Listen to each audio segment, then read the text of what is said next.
Welcome. Today we start the lecture for class 9th and metric. So today we have the topic is case number 2, when one body moves vertically and other body moves on smooth horizontal surface.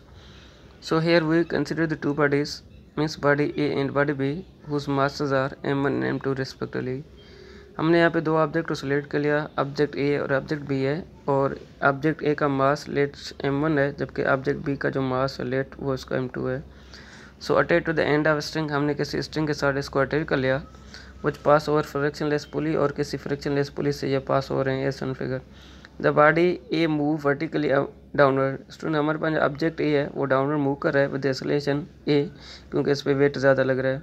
And the body move smooth horizontal surface toward pulley, means ये जो object B है वो पुली की तरफ जो है move कर रहा है with the same acceleration. Let the tension resting be T. So we consider the downward motion of body A. There are two force act onward. Student अगर हम देखेंगे जो हमारे पास ऑब्जेक्ट ए है, इस पर दो फोर्स लग रहे हैं. कौन से दो फोर्स लें? एक तो हमारे पास फोर्स ऑफ ग्रेविटी है, मीन्स वेट है, m1g है, जो इसको नीचे खींचने की कोशिश कर रहा है. दूसरा हमारे पास जो टेंशन है, जो इसको अपर जाने की खींचने की कोशिश कर रहा है. सो स्टूडेंट इसके लिए हम इसको लिख सकते हैं ऐसा, weight is greater than tension. जिसकी जगह पे वेट होगा इसके जगह पे हम m1g लिखेंगे और ग्रेटर आ जाएगा, यहाँ पे टेंशन का सिंबल टी है. स्टूडेंट अब हम क्या करें, अगर हम ग्रेटर के सिंबल रिमूव करेंगे हम यहाँ पे माइनस दे देंगे. सो ये बन जाएगा net force which is equal to weight greater than tension. तो जब हम ग्रेटर देन के सिंबल रिमूव करेंगे हम यहाँ पे माइनस दे देंगे. हमें नेट फोर्स किसके बराबर है? F1 के बराबर है. ये F1 बराबर हो जाएगा m1g माइनस टी. अभी हम आपको ये पता होना चाहिए F1 किसके बराबर है? m1 के बराबर है. जिसकी जगह पे F1 था उसकी जगह पे m1a आ जाएगा, वो चीज़ इक्वल m1g से माइनस टेंशन टी सेम. इसको हमने क्वेश्चन नंबर 1 का नाम दे दिया. स्टूडेंट अगर हम आएंगे ब्लॉक नंबर बी पे. ब्लॉक नंबर बी पे 3 फोर्स लग रहे हैं. कौन से फोर्स लग रहे हैं? फर्स्ट हमारे पास फोर्स ऑफ ग्रेविटी है, m2g है, वो चेक वर्टिकल डाउनवर्ड है. दूसरा हमारे पास रिएक्शन फोर्स है ऑन द सरफेस, वो चेक वर्टिकली अपवर्ड. जो हमारे पास रिएक्शन फोर्स है वो भी अपवर्ड लग रहा है.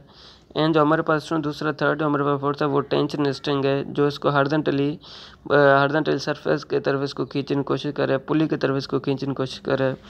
So there is no motion of body in the vertical motion. Student ये जो हमारे पास ऑब्जेक्ट बी है वो वर्टिकल मोशन में मूव नहीं करेगा. इसलिए मूव नहीं करेगा क्योंकि वहाँ पर दो फोर्स लग रहे हैं, वो आपस में कैंसिल कर रहे हैं. और इसके लिहाज से हमारे पास जहाँ पे जो है रिएक्शन फोर्स, वो इसको रिएक्शन फोर्स ही होगा, टेंशन फोर्स ही होगा, जो इस ब्लॉक को पुली की तरफ खींचने की कोशिश करेगा.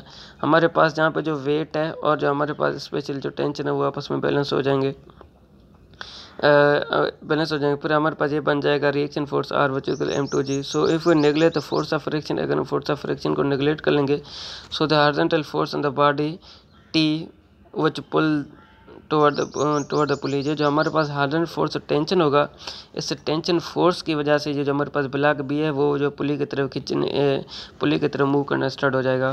स्टूडेंट हमारे पास जो वेट है और जो हमारे पास रिएक्शन फोर्स है ये तो हमारे पास बैलेंस हो जाएंगे, मगर हमारे पास थर्ड फोर्स होगा. वो कौन सा फोर्स होगा? टेंशन होगा, जो इस ब्लॉक को पुली की तरफ खींचने की कोशिश करेगा रस्सी के लिहाज से. सो इसके लिहाज से हमारे पास ये बन जाएगा net force F2 which is equal tension के बराबर हो जाएगा. So since the body is moving the acceleration A, therefore the Newton second law of motion. हमें ये पता है स्टूडेंट, आपको पता है F2 किसके बराबर है? F2 बराबर है m2a के, और हमारे पास टेंशन यहाँ पे हमारे पास सेम रहेगा. So the expression for the acceleration, student अब हम क्या करेंगे, इक्वेशन नंबर 1 और 2 के ऐड करेंगे. जो सेम वेरिएबल हैं वो आपस में ऐड हो जाएंगे. इसके लिहाज से ये बराबर हो जाएगा m1 है विच is equal m1g minus T, जिसमें सिमिलरली m2 है विच is equal T. So student हमारे पास m1 plus m1a plus m2 है विच is equal m1g minus T plus T हो जाएगा. एक हमारे पास प्लस टी का है, दूसरा हमारे माइनस का टी. इसके लिहाज से ये टी आपस में कैंसिल हो जाएंगे, और इस इक्वेशन से हम a को कॉमन निकालेंगे, फिर ये बन जाएगा m1 plus m2a which is equal m1g. Student अगर हम यहाँ से a को बाहर निकालेंगे, ये हमारे पास बन जाए m1g divided by m1 plus m2, या इसको हम ऐसे भी लिख सकते हैं a which is equal m1 upon m2 into multiply by g. So student हमारे पास यहाँ पे एक्सप्रेशन फॉर टेंशन है, putting the value of T in equation number 2. So we get. Student अब हम क्या करेंगे, ये जो हमारे पास हमें जो ए का वैल्यू मिला है इसको हम इक्वेशन नंबर 2 में पुट करेंगे. स्टूडेंट हमारे पास टेंशन तो हमें सेम है, m2 सेम है, जिसकी जगह पे ए है उसकी जगह हम वैल्यू पुट करेंगे m1g divided by m1 plus m2. सो हमारे पास ये बन जाएगा T which is equal m1 m2g divided by m1 plus m2. सो इसके लिहाज से स्टूडेंट हमारे पास यहाँ पे टॉपिक है मोमेंटम है कि मोमेंटम को हम कैसे डिफाइन कर सकते हैं। स्टूडेंट मोमेंटम हम क्वांटिटी या मोशन को डिफाइन कर सकते हैं। किसी भी ऑब्जेक्ट में मोशन का मिकदार कितना है इसको हम नाम देते हैं मोमेंटम। सो मोमेंटम को आप लोग कैसे डिफाइन कर सकते हो, क्वांटिटी या motion present in body is called momentum. इसको आप मोमेंटम को दूसरे लफ्ज़ में आप डिफाइन कर सकते हो product of mass and velocity. Mass and velocity के प्रोडक्ट को हम नाम देते हैं मोमेंटम, जबकि मोमेंटम का जो सिंबल है वो पी है। सो स्टूडेंट ये जो हमारे पास मोमेंटम है, मोमेंटम दो टर्म पर डिपेंड कर रहे हैं। एक तो हमारे पास मास पर डिपेंड करे, दूसरा हमारे पास वेलोसिटी पर डिपेंड करे। स्टूडेंट अगर किसी ऑब्जेक्ट में ज़्यादा मास होगा इसमें ज़्यादा मोमेंटम होगा, अगर किसी ऑब्जेक्ट की ज़्यादा वेलोसिटी होगा इसमें ज़्यादा मोमेंटम होगा। सो मास momentum increase with the increase in mass of moving object, so the momentum increase with the increase in velocity of moving object। so student momentum को हम कैसे डिफाइन कर सकते हैं। Momentum which is equal to cross product of mass and velocity. Momentum का symbol P है, mass का symbol M है, वेलोसिटी का सिंबल वी है। सो हमारे पास पी बराबर हो जाएगा एम वी। स्टूडेंट ये जो हमारे पास मोमेंटम है, मोमेंटम जो है स्पेशली हमारे पास दो फिजिकल क्वांटिटी पर डिपेंड कर रहा है, जैसा मैंने आपने पहले डिस्कस किया है, मास और वेलोसिटी पर डिपेंड कर रहा है। सो हमारे पास ये बन जाएगा, इसका इक्वेशन कैसे बन जाएगा, P which is equal M U के बराबर हो जाएगा। सो स्टूडेंट्स हमने यहाँ पे एग्जांपल लिया है कि मोमेंटम को हम कैसे डिफाइन कर सकते हैं। एग्जांपल के लिहाज से स्टूडेंट हमने क्या किया, हमने एक ट्रक लिया। So we consider truck and we consider the motorcycle moving with the same velocity. Student हमारे पास एक ट्रक है, दूसरा हमारे पास मोटरसाइकिल है। अगर ये मोटरसाइकिल और ट्रक दोनों सेम वेलोसिटी से मूव करेंगे फिर क्या होगा, when they hit the same vehicle, अगर ये दोनों आपस में टकरा देंगे then the truck hurt more as compare to motorcycle. Student ये जो हमारे पास है मोटरसाइकिल है इसको ज़्यादा डैमेज होगा। वो क्यों डैमेज होगा, क्योंकि because of mass of truck is greater then mass of vehicle. वो इसलिए ज़्यादा डैमेज होगा क्योंकि ट्रक का मास ज़्यादा है और जो हमारे पास मोटरसाइकिल का मास है वो कम है।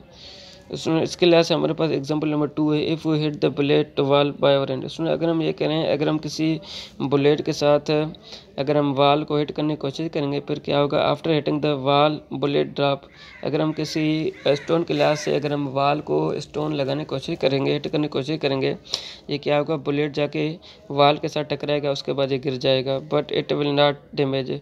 क्या होगा, ये जो हमारे पास बुलेट है या जो हमारे पास स्टोन है वो इस वाल को जो कोई भी नुकसान नहीं करेगा।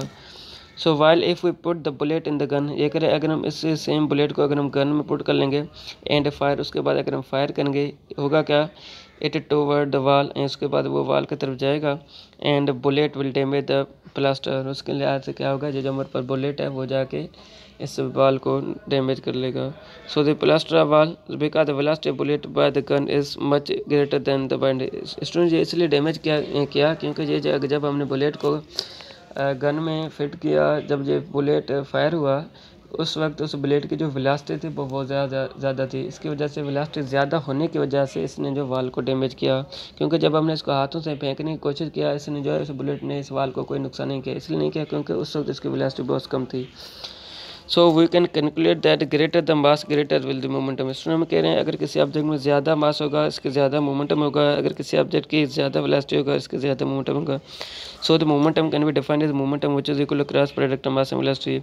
उसमें हमें जो पता है मास का जो यूनिट है केजी है, जबकि वेलोसिटी का यूनिट है मीटर पर सेकंड है।